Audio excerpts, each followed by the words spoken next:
Welcome, dear friends, to the Crimson Academy's course on tablets revealed after the Kitáb-i-Aqdas.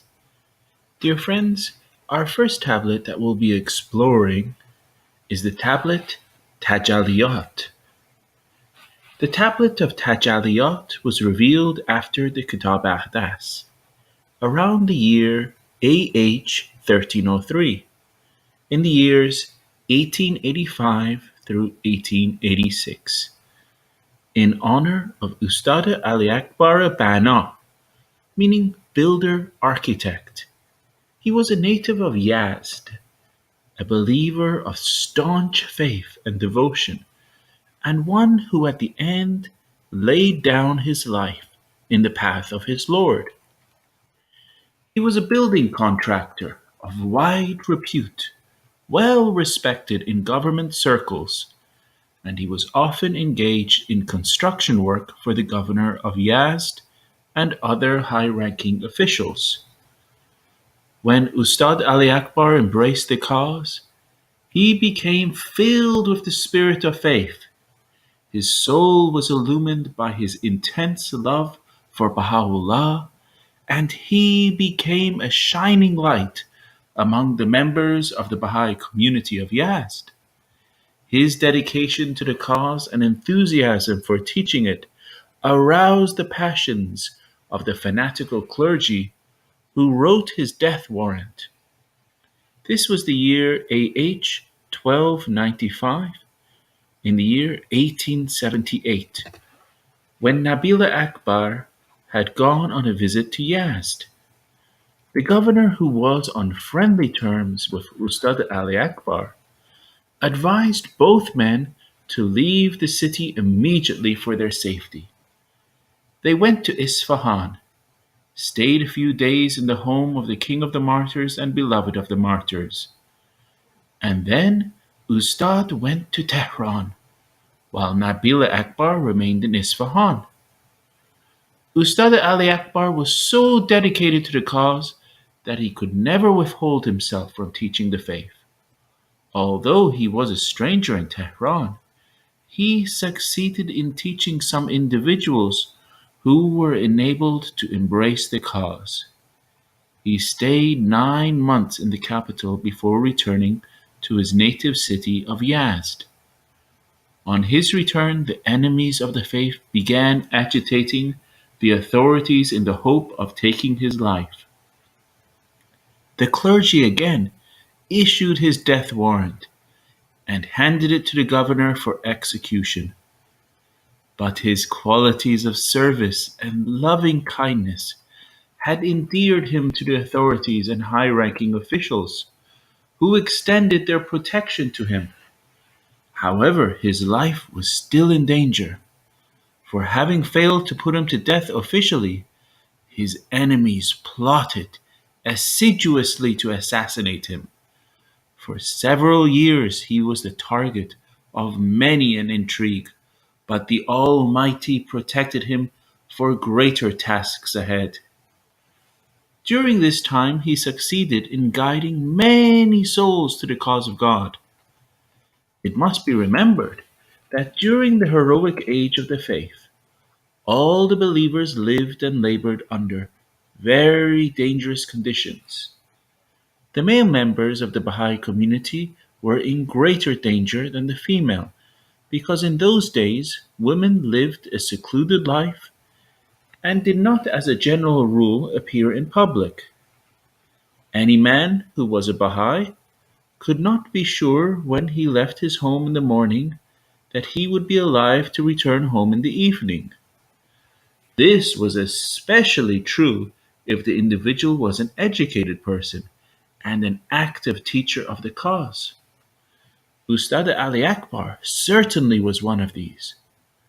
During the few years that he remained in Yazd, many incidents took place which were fraught with danger.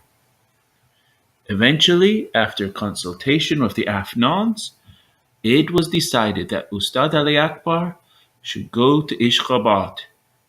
He arrived there in the year AH 1301, in the years 1883 through 1884. For some time, a few members of the Afnan family had taken great interest in Ishqabad. Haji Mirza Muhammad Ali, a maternal cousin of the Bab, had purchased some properties in that city on the advice of his younger brother, Haji Mirza Muhammad Taghi, who was then living in Yazd. When the news of this purchase was communicated to Baha'u'lláh, he ordered that a certain plot of land purchased from a person called Azam should be set aside for the building of a Mashriqu'l-Adhkár in Ishqabad. This was done, and later the first Baha'i house of worship in the world was erected on that site. For about 2 years, Ustad Ali Akbar was engaged in building shops, a caravanserai, and houses for the Afnans. He then received permission from Baha'u'lláh to go on pilgrimage to Akka. He attained the presence of Baha'u'lláh in AH 1303 in the years 1885 through 1886. His coming in contact with the supreme manifestation of God left an abiding impression on this devoted believer. The fire of the love of Baha'u'lláh, already burning within his heart, was fanned into a mighty flame as a result of this pilgrimage. He returned to Ishqabad, radiating the light of the faith to all souls whom he met. These are the words of Baha'u'lláh as he addresses Ustad Ali Akbar in the tablet of Tajalliyat. We testify that thou hast set thy face towards God and travelled far until thou didst attain his presence, and gavest ear unto the voice of this wronged one, who hath been cast into prison through the misdeeds of those who have disbelieved in the signs and testimonies of God, and have denied this heavenly grace, through which the whole world hath been made to shine. Blessed thy face, for it hath turned unto him, and thine ear, for it hath heard his voice, and thy tongue, for it hath celebrated the praise of God, the Lord of Lords. We pray God to graciously aid thee to become a standard for the promotion of his cause, and to enable thee to draw nigh unto him at all times, under all conditions. In Ishqabad, Haji Mirza Muhammad Ali, the cousin of the Bab, financed the construction of a 2-story building on the corner of the land which he had purchased from Azam, which had been set aside by Baha'u'llah's direction as a site for the future Mashriqu'l-Adhkár. Ustad Ali Akbar constructed the building, which was dedicated as a Baha'i center in the year AH 1305, in the year 1887 to 1888. All Baha'i activities, such as meetings and receptions, were held in this building, until some years later when the house of worship was built through the dedicated and sacrificial efforts of Haji Mirza Muhammad Taghi, a younger cousin of the Bab. Ustad Ali Akbar went on pilgrimage to the Holy Land once again in AH 1311, in the years 1893 through 1894, during the ministry of Abdul Baha. It was on this occasion that, under the direction of Abdul Baha, who conceived the plan for a 9-sided building, he designed the main features of the house of worship, which were approved by the master. In his last tablet to Ustad Ali Akbar, Abdul Baha confirms that this design was drawn when Ustad was in the Holy Land, and asks him to send a few copies to one of the hands of the cause in Persia. It was, however, a Russian architect who planned and executed the details of the construction. This began in 1902, when the foundation stone was laid in a moving ceremony in the presence of the Tsar's representative, General Kropotkin, the Governor-General of Turkestan.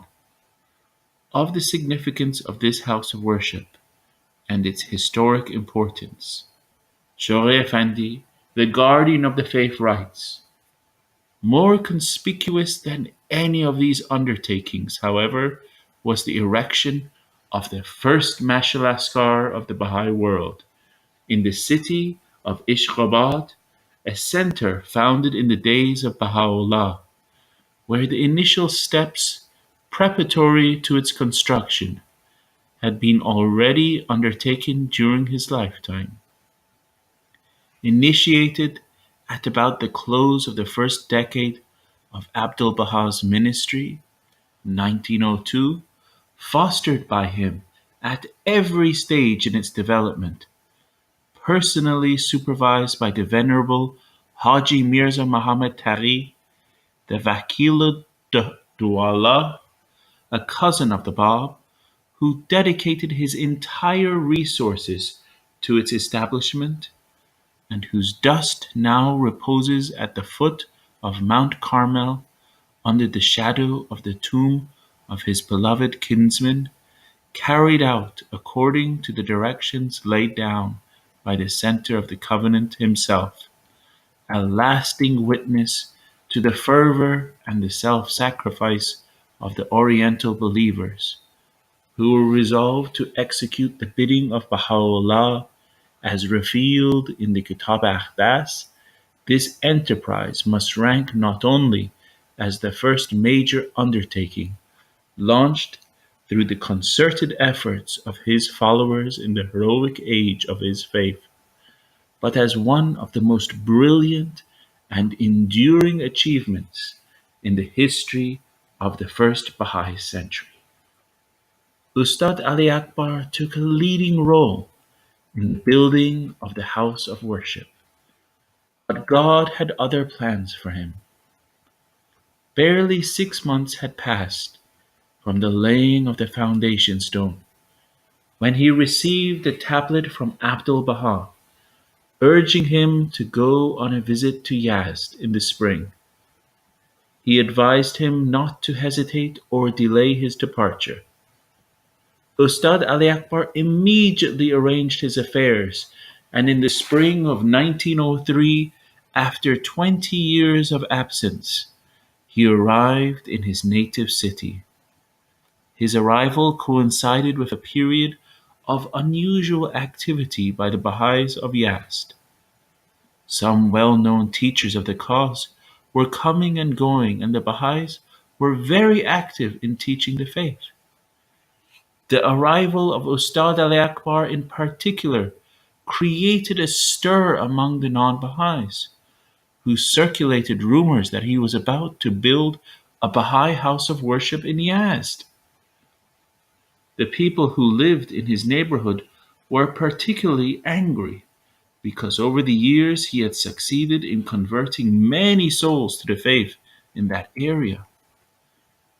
In the meantime, Abdu'l-Bahá dispatched Janabe ibn Abhar, one of the hands of the cause, to Yazd with a special mission. Some large gatherings were held, and Ibn Abhar aroused the believers to great heights of spirituality, and particularly prepared them for martyrdom should the occasion arise. Consequently, a great many souls stood ready to sacrifice their lives in the path of God. This was the summer of 1903, a few months after the arrival of Ustad Ali Akbar. Ibn Abhar left Yazd. He had hardly reached a neighboring town when suddenly a great uprising against the Baha'is erupted in the city, which soon spread to several villages around Yazd. This was the greatest upheaval that had occurred in Persia during the ministries of Baha'u'lláh and Abdul-Baha since the bloodbath of Tehran after the attempt on the life of Nasruddin Shah in 1852. The upheaval within the city of Yazd lasted a few days. Every Baha'i who could be found was put to death. A great many believers laid down their lives for the cause of God in most moving circumstances. The history of the martyrs of Yazd, published in Cairo, describes in detail the martyrdom of these souls. However, it is a well-known fact that few people have succeeded in reading this book all the way through. Its heart-rending stories are so piercing that most people stop reading after a few pages. Ustad Ali Akbar was among those martyred. The first fatal shot was fired by one of his close relatives. He fell to the ground and shouted, "Ya Bahá'u'lláh!" Then crowds of people attacked, smashed his head with a pickaxe, tied a rope to his feet, and dragged his corpse through the city, where hundreds of people hurled stones at it and inflicted blows upon it. His disfigured body was then lowered into a deep, unused well on the outskirts of the city, in which the bodies of other martyrs had been deposited. Thus ended the life of a believer who served the cause of God with exemplary devotion and self-sacrifice. Although he had only an elementary education, he is the author of some beautiful poems and a book on proofs of the faith, yet unpublished. He also wrote a detailed account of the early days of the faith in Ishqabad, which has not as yet been published. His achievements in the teaching field were truly outstanding. According to his own testimony written about 2 years before his martyrdom, 300 souls embraced the cause of God as a direct result of his teaching work. Ustad Ali Akbar was certainly one of the favored ones of God. Baha'u'lláh has revealed 27 tablets in his honor. Abdul-Baha also honored him with many tablets. When Ustad Ali Akbar received the tablet of Tajalliyat, he was particularly fascinated by it, as Baha'u'lláh had sent him pages of revelation writing along with the text of the tablet. When tablets were revealed, Mirza Aghajan, Baha'u'llah's amanuensis, usually took them down, but the speed of revelation was so fast that his handwriting, known as revelation writing, was practically illegible. In the tablet of Tajalliyat, Baha'u'lláh reveals a glimpse of the transcendent splendor of his revelation. In a few passages, he extols the mission of its author in such wise that some may find it difficult to appreciate. It is interesting to note that Baha'u'lláh often repeats a certain subject in his writings, but each time it is freshly revealed and expressed in a different way. One subject, however, appears more than any other in the writings of Baha'u'lláh. One can hardly come across a tablet which does not expound the greatness of his revelation and the exalted station of its author. This recurring theme is the cornerstone of Baha'u'llah's message to mankind. He constantly reiterates that he is ushered in the day of God. For instance, the following utterances selected at random reveal this outstanding feature of his transcendent revelation. These highly significant passages are the cause of supreme felicity and exhilaration for his loved ones, who have truly recognized his station. On the other hand, the same passages may be misconstrued by those who are not endowed with true understanding, or by those motivated by malice. Indeed, many of Baha'u'llah's adversaries falsely accused him of identifying himself with that invisible reality, the essence of deity itself. Verily I say, no one hath apprehended the root of this cause. It is incumbent upon everyone in this day to perceive with the eye of God and to hearken with his ear. Whoso beholdeth me with an eye besides mine will never be able to know me. None among the manifestations of old, except to a prescribed degree, hath ever completely apprehended the nature of this revelation. Great indeed is this day. The allusions made to it in all the sacred scriptures as the day of God attest its greatness. The soul of every prophet of God, of every divine messenger, hath thirsted for this wondrous day. All the diverse kindreds of the earth have likewise yearned to attain to it. By the righteousness of God, these are the days in which God hath proved the hearts of the entire company of his messengers and prophets, and beyond them those that stand guard over his sacred and inviolable sanctuary, the inmates of the celestial pavilion and dwellers of the tabernacle of glory.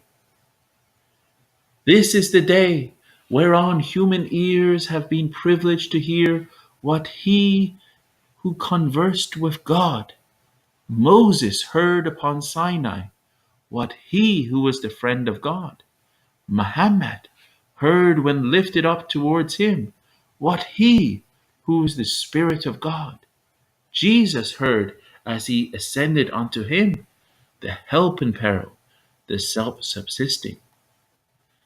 This is the day whereon the unseen world crieth out, Great is thy blessedness, O earth, for thou hast been made the footstool of thy God and been chosen as the seat of his mighty throne. Be fair, ye peoples of the world. Is it meet and seemly for you to question the authority of one whose presence he who conversed with God, Moses, hath longed to attain, the beauty of whose countenance God's well-beloved Muhammad had yearned to behold, through the potency of whose love the Spirit of God, Jesus, ascended to heaven, for whose sake the primal point, the Bab, offered up his life?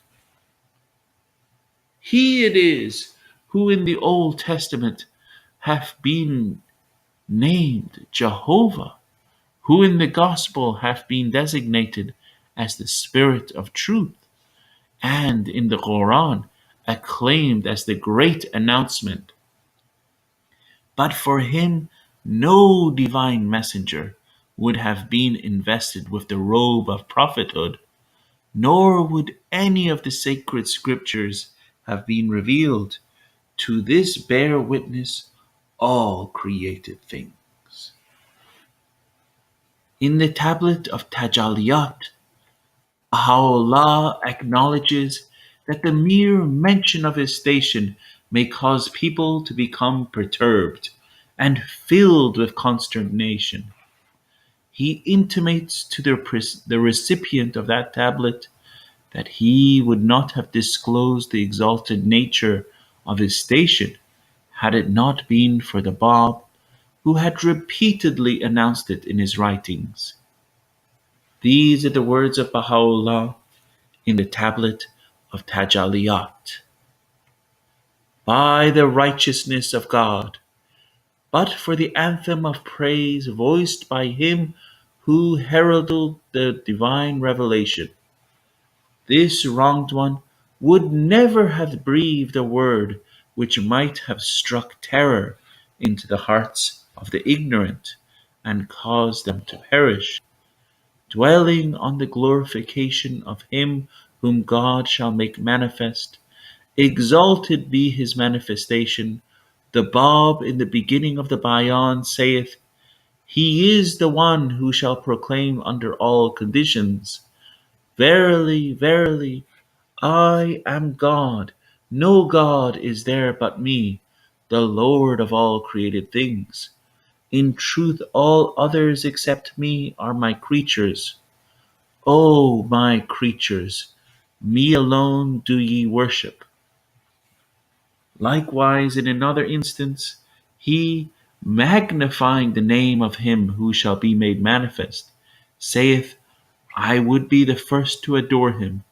Now it behoveth one to reflect upon the significance of the adorer and the adored one, that perchance the people of the earth may partake of a dewdrop from the ocean of divine knowledge, and may be enabled to perceive the greatness of this revelation.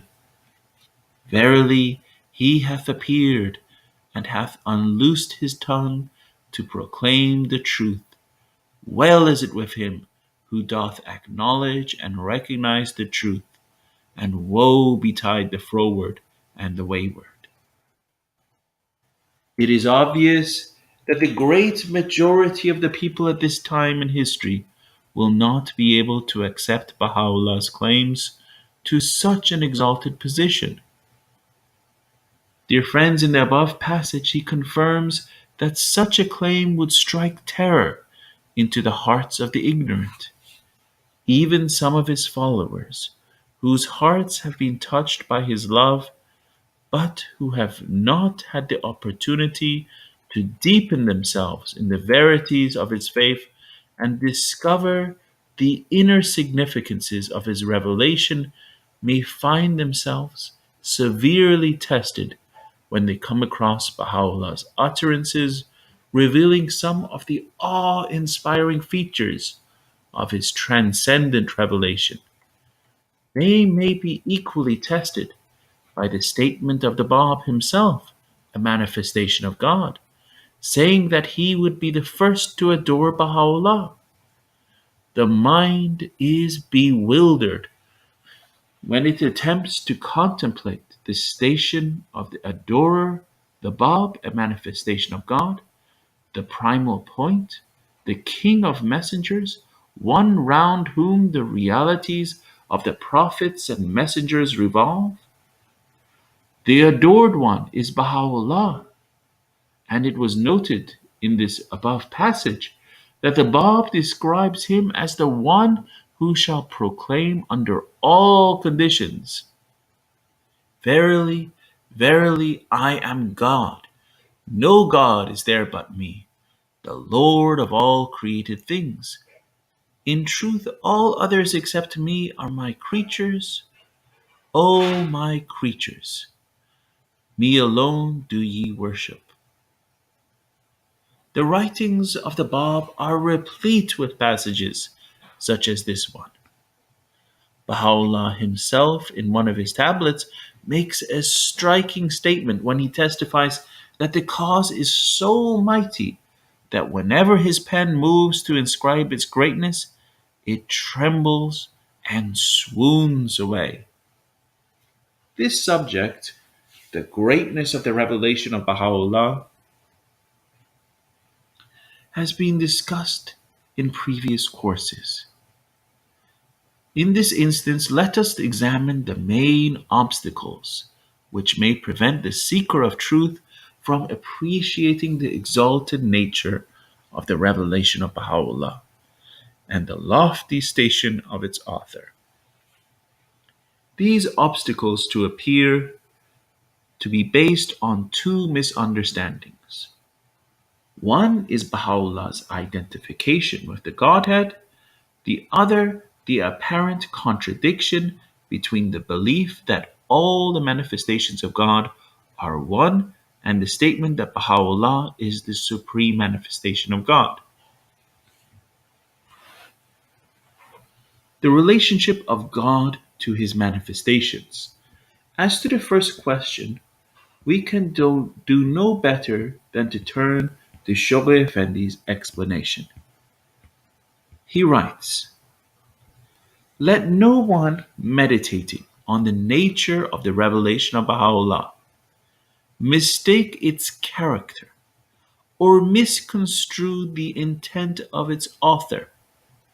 The divinity attributed to so great a being and the complete incarnation of the names and attributes of God in so exalted a person should, under no circumstances, be misconceived or misinterpreted. The human temple that has been made the vehicle of so overpowering a revelation must, if we be faithful to the tenets of our faith, ever remain entirely distinguished from that innermost spirit of spirits and eternal essence of essences, that invisible yet rational God who, however much we extol the divinity of his manifestations on earth, can in no wise incarnate his infinite, his unknowable, his incorruptible and all-embracing reality in the concrete and limited frame of a mortal being. Indeed, the God who could so incarnate his own reality would, in the light of the teachings of Baha'u'llah, cease immediately to be God. So crude and fantastic a theory of divine incarnation is as removed from and incompatible with the essentials of Baha'i belief as are the no less inadmissible pantheistic and anthropomorphic conceptions of God, both of which the utterances of Baha'u'llah emphatically repudiate and the fallacy of which they expose. It is essential to differentiate between the essence of God, which Shoghi Effendi describes as the innermost spirit of spirits, or eternal essence of essences, and God revealed to humanity. The former is unknowable, while the latter is comprehensible to man. We note in the writings of Baha'u'llah that the manifestations of God do not have any knowledge of God's essence. One can understand his own equal or an inferior being, but knowledge of a superior being is impossible. Therefore, if the manifestations of God were able to understand the essence of divinity, they should be equal to him, and this is blasphemy. In one of his tablets, Baha'u'llah has made a categorical statement that the manifestations of God do not have any access to the essence of God, that invisible reality. These are his words.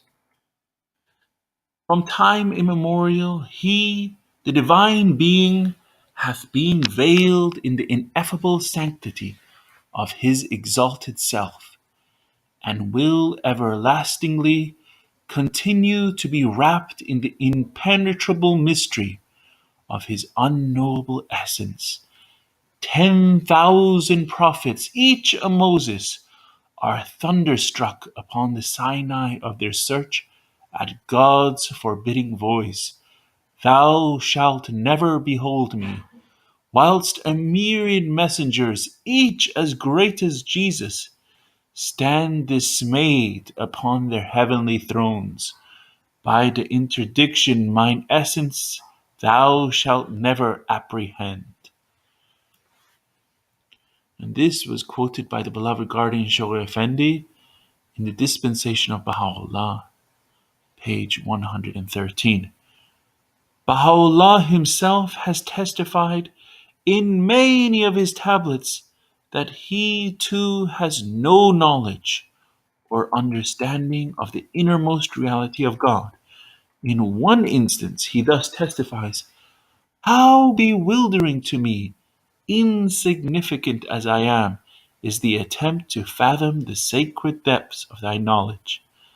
How futile my efforts to visualize the magnitude of the power inherent in thine handiwork, the revelation of thy creative power." In one of his celebrated prayers, Baha'u'lláh refers to himself as the dayspring of God's signs and the revealer of his clear tokens. He also testifies to the immensity of his own wisdom and the loftiness of his knowledge. Nevertheless, the possessor of such an exalted station affirms that he is unable to know the innermost essence of God. These words are part of his prayer as he communes with God. I swear by thy beauty, O King of eternity, who sittest on thy most glorious throne, he who is the dayspring of thy signs and the revealer of thy clear tokens, hath, notwithstanding the immensity of his wisdom and the loftiness of his knowledge, confessed his powerlessness to comprehend the least of thine utterances in their relation to thy most exalted pen. How much more is he incapable of apprehending the nature of thine all-glorious self and of thy most august essence. From these and many other writings of Baha'u'lláh, we arrive at the conclusion that there can be no direct path or relationship between him who is the essence of divinity and all others, including his manifestations. There is no door which could lead his creatures to his innermost reality. We read in the long obligatory prayer that he is far exalted above the reach of man's prayers. Too high art thou for the praise of those who are nigh unto thee, to ascend unto the heaven of thy nearness, or for the birds of the hearts of them who are devoted to thee, to attain to the door of thy gate. I testify that thou hast been sanctified above all attributes and holy above all names. No God is there but thee, the most exalted, the all-glorious. We note that God is sanctified above all attributes. In many of his tablets and prayers, Baha'u'lláh has testified that one cannot attach any attributes to the essence of God. This can be easily appreciated, for any attribute which may be related to him will have a limiting effect on him, and consequently he will cease to be God. Those familiar with mathematics and the term infinity know that it is impossible to evaluate it in terms of a number, however large.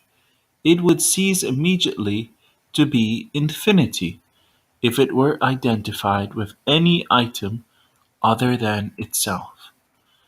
God is the infinite being. The attributes, the all-knowing, the all-wise, the incomparable, and others cannot be related to the innermost reality of God, his essence. In a tablet, Abdul-Baha states that a great many people are bond slaves of vain imaginings. They confess that they worship God, but if they were asked which God they were worshipping, the response would be the God which comes to mind. Abdu'l-Baha then explains in this tablet that whatever the individual can think about God in his mind is the fabric of his own imagination and is not God. He emphasizes that the only way for one's mind to visualize God is to turn to his manifestations. The explanations of Abdu'l-Baha may be summarized by saying that the infinite cannot be comprehended by man's finite mind. In another tablet, Abdu'l-Baha states that we may attach some attributes to God. We do this not because we wish to prove that God is the possessor of exalted attributes, attributes which are beyond our understanding, but rather to disassociate from him the lack of such attributes. In his celebrated tablet to Dr. Forel, Abdu'l-Baha states, as to the attributes and perfections such as will, knowledge, power, and other ancient attributes that we ascribe to that divine reality, these are the signs that reflect the existence of beings in the visible plane, and not the absolute perfections of the divine essence that cannot be comprehended. For instance, as we consider created things, we observe infinite perfections, and the created things being in the utmost regularity and perfection, we infer that the ancient power on whom dependeth the existence of these beings cannot be ignorant. Thus we say he is all-knowing. It is certain that it is not impotent, it must be the all-powerful. It is not poor, it must be all-possessing. It is not non-existent, it must be ever-living. The purpose is to show that these attributes and perfections that we recount for that universal reality are only in order to deny imperfections, rather than to assert the perfections that the human mind can conceive. Thus we say his attributes are unknowable. God, who in the kingdom of his own self is exalted above any attribute, reveals himself in his kingdom of revelation. It is in this kingdom that all the attributes of God are manifested, and it is from this kingdom that all the manifestations are sent down. These embodiments of holiness, the manifestations of God, are the bearers of God's attributes. All the superlative attributes such as the omnipotent, the all-knowing, the all-glorious, and other similar attributes refer to God revealed to man. It may be noted in all the heavenly books and in the Bahá'í writings that the manifestations of God, the founders of world's religions, are all the recipients of the Holy Spirit of God. And it is through the aid of the Holy Spirit that at each age they have revealed the attributes of God to man. Baha'u'lláh, as far back as his days in the Siyah Chal of Tehran, has categorically claimed that it was the most great Spirit of God which was revealed to him, and it is clear from the study of his writings that it never left him, and that he was animated and sustained throughout his ministry by this most great Spirit. In the Surah Haykal, Baha'u'lláh affirms that the Holy Spirit revealed to the manifestations of God has come into being through the agency of this most great Spirit, whatever that is. These are his words. Naught is seen in my temple but the temple of God, and in my beauty but his beauty. and in my being but his being, and in myself but his self, and in my movement but his movement, and in my acquiescence but his acquiescence, and in my pen but his pen, the mighty, the all-praised. There hath not been in my soul but the truth, and in myself naught could be seen but God. The Holy Spirit itself hath been generated through the agency of a single letter revealed by this most great Spirit, if ye be of them that comprehend. The most great Spirit is therefore the begetter of the Holy Spirit and the revealer of God's attributes to man.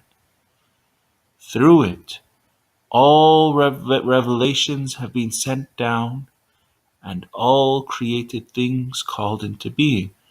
This most great Spirit, which has existed from eternity, and which will exist for eternity, had never before revealed itself directly to mankind. God had waited for millions of years for man to develop spiritually and intellectually to a point where he could receive this most great revelation. Baha'u'lláh has declared that this was indeed God's purpose in creating man. In a tablet he thus reveals, the purpose underlying all creation is the revelation of this most sublime, this most holy day, the day known as the Day of God in his books and scriptures, the day which all the prophets and the chosen ones and the holy ones have wished to witness. In past dispensations, God's revelation had been indirect through the intermediary of the Holy Spirit. In this dispensation, however, for the first time, the most great Spirit of God has revealed itself directly to Baha'u'lláh and ushered in the day of God. The most important point which can help clarify any misunderstanding about the station of Baha'u'lláh is the dissociation of his human temple from the most great Spirit, which animated it. When we refer to Baha'u'lláh, we are referring to the glory of God, the most great Spirit, and not a human being. When he speaks, the words are not his. They issue from the most great Spirit, which speaks in the language of man through a mouthpiece, the person of Baha'u'lláh. We often come across the words of Baha'u'lláh saying, I am God. In many instances, he declares that all creation has come into being through one of his words, or announces that he has sent all the messengers in the past. The following passage is a typical example. But for him, Baha'u'lláh, no divine messenger would have been invested with the role of prophethood. And none of these utterances come from the person of Baha'u'lláh. They represent the voice of God, which speaks to us through the instrumentality of a human being. Baha'u'lláh himself has expressed this phenomenon in these words. When I contemplate, O my God, the relationship that bindeth me to thee, I am moved to proclaim to all created things, verily, I am God. And when I consider my own self, lo, I find it coarser than clay.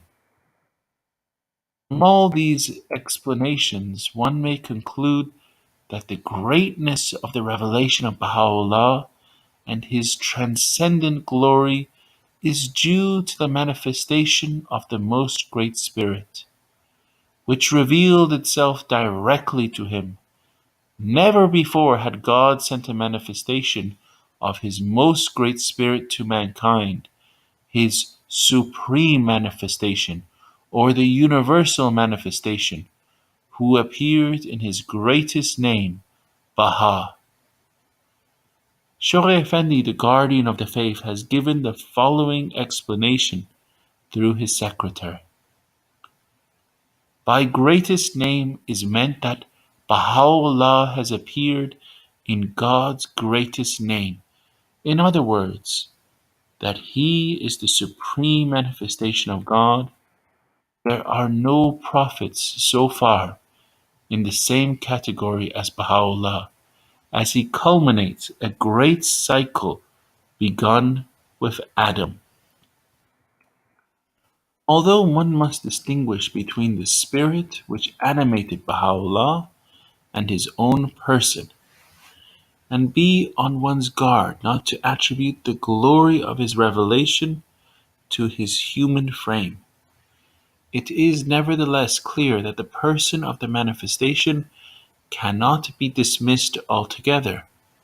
On the contrary, the human temple which becomes the carrier of such a mighty spirit moves and acts with the majesty and authority of God.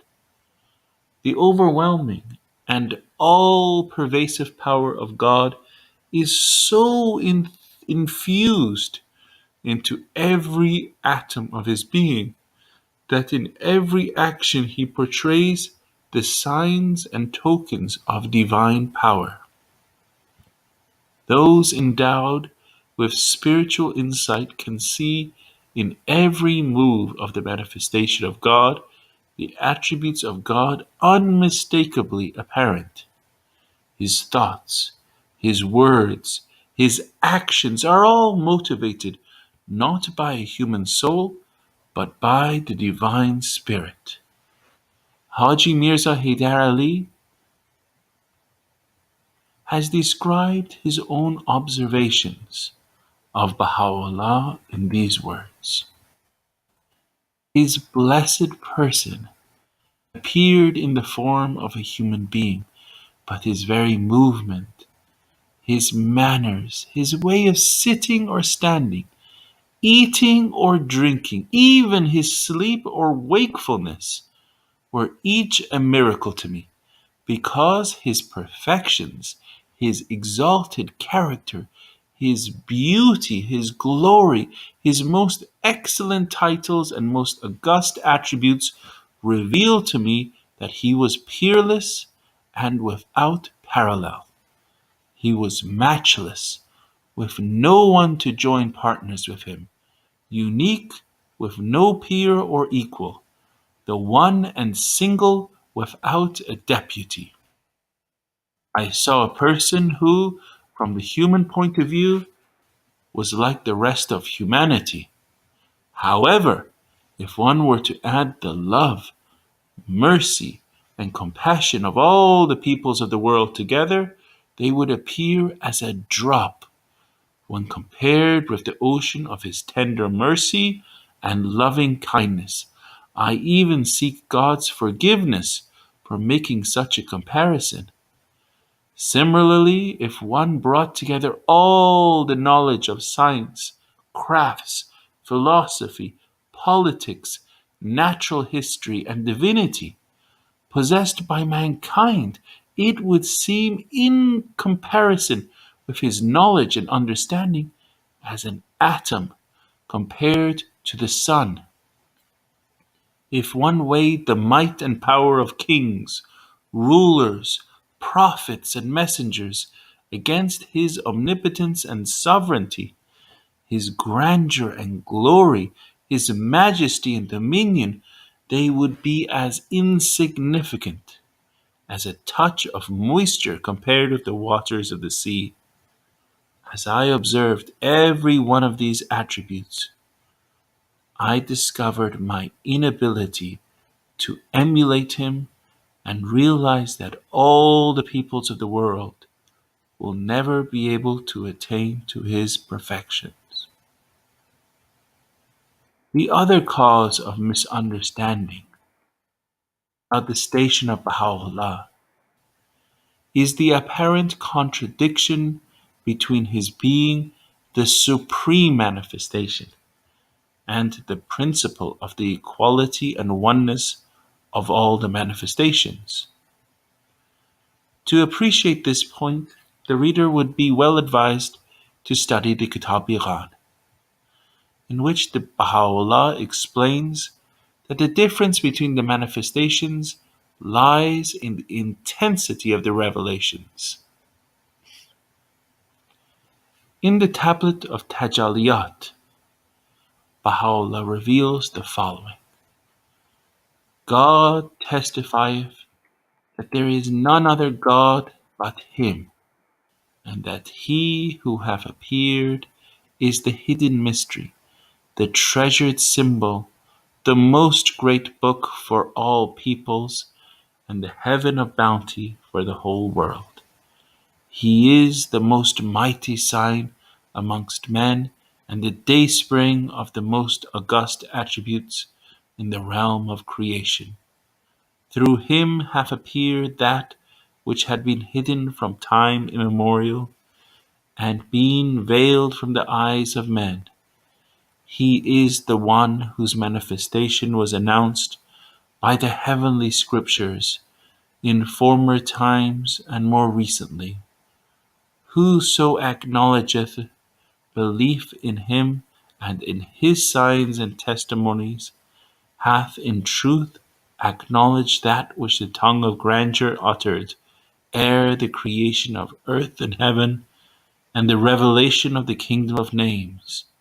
Through him the ocean of knowledge hath surged amidst mankind, and the river of divine wisdom hath gushed out at the behest of God, the Lord of days. The revelation of Baha'u'lláh has endowed the human race with new capacity and bestowed upon it immense potentialities. In this above passage, Baha'u'lláh asserts that through him has appeared that which had been hidden from time immemorial and been veiled from the eyes of men. As we look back upon the progress of humanity throughout the ages, we can clearly see that the advent of every manifestation of God has coincided with a time when the older dispensation had come to its end and was enveloped in darkness. But the dispensation of Baha'u'lláh is different in that it has brought to light all that was hidden from man because of his lack of capacity in the past. The dawn of this new age coincided with the advent of the Bab and Baha'u'lláh. This phenomenon is similar to the appearance of the dawn banishing the darkness of the night. During the night no one can see and all is dormant, but at the break of day eyes begin to see and everything comes to light. The dawn of this new era, which occurred in the middle of the 19th century, at the appearance of the Bab, caused the minds and hearts of people to be illumined. The masses of the people who, in olden days, followed their leaders almost blindly, were now able to see for themselves and think independently. The night season had passed, and the morning light had dawned. As this process of enlightenment continued, people viewed life and all that pertains to it with a critical eye. A multiplicity of ideas resulted in the clash of differing opinions. Hundreds of sects were created in religions, and many left religion altogether and swelled the ranks of agnostics and atheists. Many contrasting political and social systems were created, and many controversial philosophies were introduced and established throughout the world. These divisive developments in the fields of religion, politics, and social affairs are threatening to plunge the human race into a deep and dangerous abyss. On the other hand, there has occurred such an explosion of arts and sciences in this new era as bids fair to usher in an age in which spiritual and material forces will combine together to bring about a new civilization, which will be well balanced and world embracing. These manifestations of human activity, with all their constructive as well as destructive consequences, are unprecedented in the annals of the past and owe their origins to the dawning of the Sun of Truth in this new age. Although the human world has been illumined, in this day the generality of mankind has not been able to find the source of this illumination. Returning to our analogy of the dark night and the appearance of the dawn, we can see a striking similarity between the plight of humanity today and the fate of those who are confined in their rooms when the dawn appears. They can witness the area brightening, but may fail to see the sun because of closed doors and drawn curtains. The veils that shut people out from the sun of truth are many and varied. The veil of knowledge, of pride and vainglory, of time-honored traditions to which people usually become bond slaves, of various forms of prejudice, of religious indoctrination, and many more. All these veils act as barriers for man and prevent him from recognizing the revelation of Baha'u'lláh as the source of a revolutionizing process which is at work in the world of humanity in this age. Only by the lifting of these veils and through an earnest search for truth can the individual become assured in his heart that Baha'u'lláh and no one else has ushered in this revolutionizing process, to which he himself testifies in these words from the Kitáb-i-Aqdas. The world's equilibrium hath been upset through the vibrating influence of this most great, this new world order. Mankind's ordered life hath been revolutionized through the agency of this unique, this wondrous system, the like of which mortal eyes have never witnessed. In the tablet of Tajalliyat, Baha'u'lláh states that no one can recognize God save through Him. Statements such as these are to be found in many of his writings. These are his words in this tablet. The first Tajalli, which hath dawned from the daystar of truth, is the knowledge of God, exalted be his glory.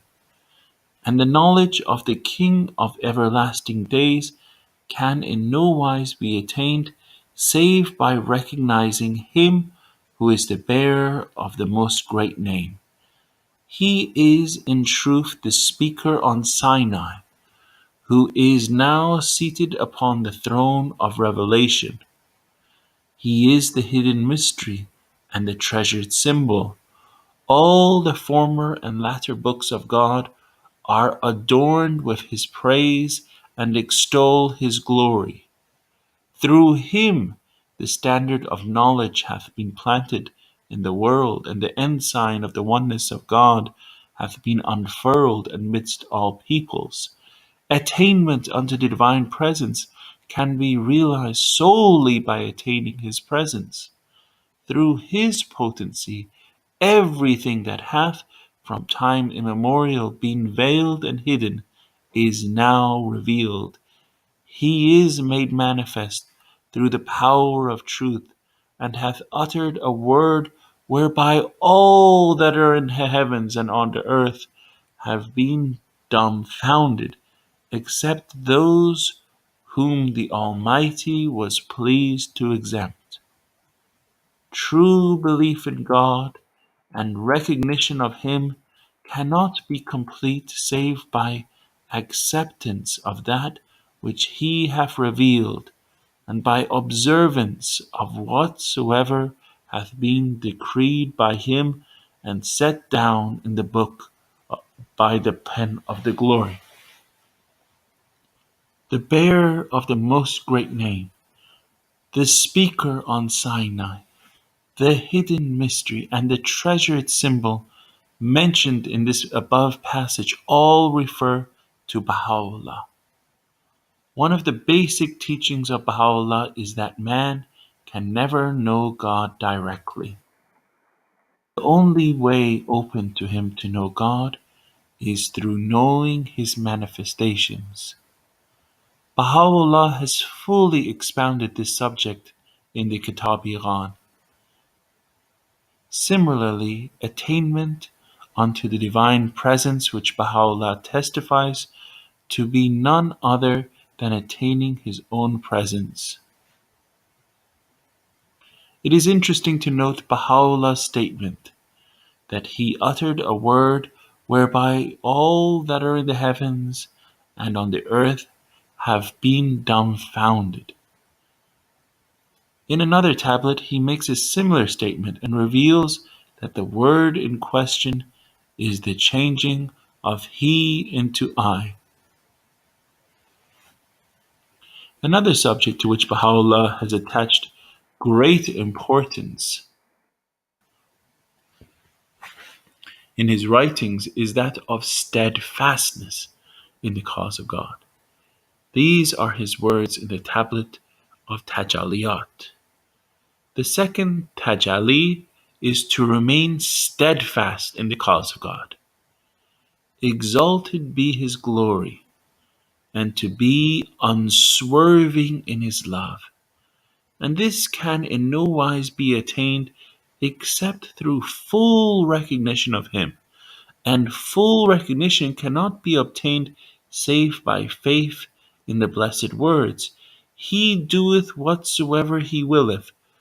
Whoso tenaciously cleaveth unto this sublime word, and drinketh deep from the living waters of utterance which are inherent therein, will be imbued with such a constancy that all the books of the world will be powerless to deter him from the mother book. Oh, how glorious is this sublime station, this exalted rank, this ultimate purpose. The cause of God has been steadily growing since its inception. It has been and still is subjected to continuous opposition and harrowing persecutions. That it has survived and indeed flourished in spite of encountering many grievous upheavals in the course of its history is partly due to the protection vouchsafed to it by the Almighty God, and partly to the steadfastness of its adherents, the heroic spirit of self-sacrifice demonstrated by thousands of its martyrs, its saints and scholars, its teachers and administrators, is indicative of an unshakable faith and certitude unprecedented in the annals of religion. If it were not for the steadfastness of the followers of the Bab and Baha'u'lláh in the face of brutal attacks and persecutions, the Bahá'í community could not have won such remarkable victories within so short a period of time. The steadfastness of a believer depends upon the extent to which he has recognized the station of Baha'u'lláh. Those who have truly reached the pinnacle of faith and certitude have become so steadfastness in the cause of God and to fulfill conditions for steadfastness that Baha'u'lláh has laid down in the tablet of Ahmad. And be thou so steadfast in my love that thy heart shall not waver, even if the swords of the enemies rain blows upon thee, and all the heavens and the earth arise against thee. It is interesting to note that in the same tablet, Baha'u'lláh has made the following promise. By God, should one who is in affliction or grief read this tablet with absolute sincerity, God will dispel his sadness, solve his difficulties, and remove his afflictions. People often wonder how to recite this tablet with absolute sincerity. It may be said that reading with absolute sincerity takes place when the reader can truly reach to such heights of faith and assurance that his heart shall not waver, even if the swords of the enemies rain blows upon him.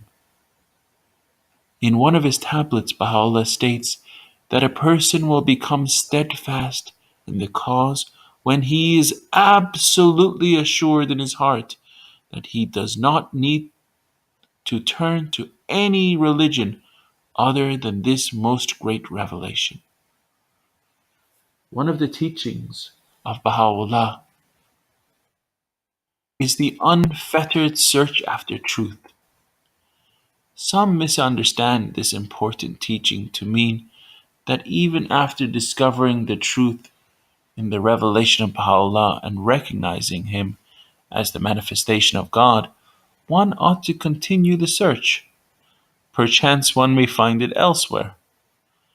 To hold such a view is a clear indication that the person has not discovered the truth in the first place and has not reached the stage of assurance in his faith.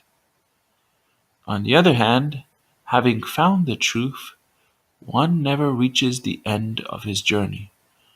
For as long as one lives, there is a scope for a better and deeper understanding of the truth he has found. In the Seven Valleys, Baha'u'lláh describes how the wayfarer passes from one stage to another. It begins with the valley of search, when the individual seeks to find the truth. When he discovers the object of his search, he moves forward to other valleys, the valleys of love, of knowledge, and the rest. To remain in the valley of search forever is an evident sign of failure to find the truth.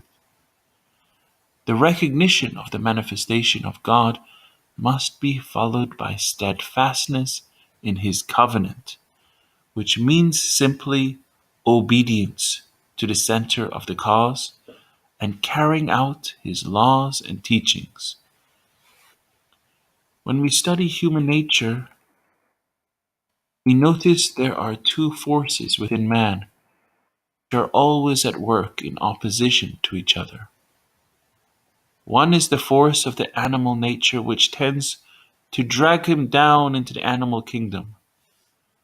The other is the force of the spiritual nature, which elevates man to greater heights of nearness to God. A human being may be likened to an aircraft, which is also under the influence of two opposing forces. The first is the force of gravity, which tends to pull the machine down toward the earth. The second, the lifting force of the engine, which propels the machine upwards. By its nature, the former is always present and effortlessly pulls down the craft, while the latter force is applied only when the engine is switched on and kept running. As long as the engine is running, the aircraft can fly. As soon as it stops, the force of gravity will instantly pull the machine down. There is a striking similarity between the aircraft and the functioning of a human being. The animal nature is similar to the force of gravity. It is always present and can easily and swiftly degrade the station of the individual to that of the animal, and far beyond. The spiritual nature, if allowed to exert its influence, can subdue the animalistic inclinations and lift man to great heights of spirituality, just as the aircraft engine provides the force to lift the aircraft. The upliftment and spiritual growth occurs when the individual recognizes the manifestation of God and acquires faith and assurance. Although having faith in Baha'u'lláh will cause the human soul to be uplifted spiritually, it will not be sufficient for the individual to overcome the many tests and trials he encounters in life. There is yet another important step which must be taken after having recognized the station of Baha'u'lláh and embraced his faith. To elucidate this point, we may use the analogy of the flying machine again, as it can throw further light on this subject. A powerful engine will not necessarily guarantee the safe landing of an aircraft at its destination. It is the navigational instruments continuously receiving signals from a central point that guide the pilot to navigate the airplane throughout its flight. The safety of the plane and its landing at the destination depends upon the pilot, who must unquestionably obey the signals he gets from the control center. A similar situation faces a believer in Baha'u'lláh. To have recognized him as a manifestation of God is not sufficient. What is needed in addition is steadfastness in the covenant, a term which may be summed up as turning to the center of the cause and obeying his guidance. In the days of Baha'u'lláh, he himself was the center of the cause to whom the believers turned. After him, they turned to Abdul-Baha as the center of his covenant, and then to Shoghi Effendi, the guardian of the faith, and today to the Universal House of Justice. It is by turning to the center of the cause as an infallible source of guidance that the believer can be protected from many pitfalls in his life, and like the pilot in the analogy who follows the navigational instructions, arrive at his spiritual abode in the worlds beyond. In the tablet of the Tajallíyát, the study of the arts and sciences, in the tablet of Tajallíyát, Baha'u'lláh enjoins upon everyone the study of arts and sciences, but disapproves of those which begin with words and end with words. Thank you, dear friends.